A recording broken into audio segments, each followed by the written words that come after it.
وضو کی برکات۔ ایک چینی ڈاکٹر ایک دن مسجد میں گیا۔ اس نے دیکھا کہ ایک مسلمان منہ ہاتھ دھو رہا ہے۔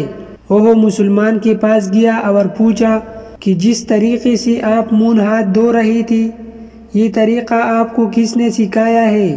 مسلمان نے جواب دیا، تم اس طرح منہ ہاتھ دھونے کو وضو کہتے ہیں، اور یہ طریقہ ہمارے نبی صلی اللہ علیہ وسلم نے ہم کو سکھایا ہے۔ ہم دن میں 5 بار وضو کرتے ہیں۔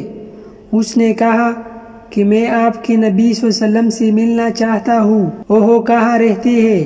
وہ شخص بولا، ان کا تو 1400 سال پہلے انتقال ہو گیا تھا۔ وہ بولا، میں چینی طریقہ علاج کا ماہر ڈاکٹر ہوں۔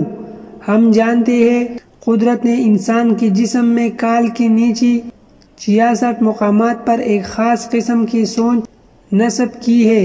چینی طریقہ علاج میں ان 66 مقامات پر ایک خاص طریقے سے مساج کیا جاتا ہے، جس سے 50 سے زیادہ بیماریوں کا مؤثر علاج ہوتا ہے۔ میں نے دیکھا کہ آپ جس طریقے سے وضو کر رہے تھے، اس میں آپ نے وضو کے دوران جسم کے ایسے 62 جگہوں پر ہاتھوں سے مساج کیا جہاں قدرت نے سوچ نصب کر رکھی ہے، اور دن میں 5 دفعہ وضو کرنے کی وجہ سے آپ کے بہت سی بیماریاں خود بخود غیر محسوس طور پر آپ کے جسم سے رفع ہوتے رہتے ہیں، جس کا آپ کو احساس بھی نہیں ہوتا۔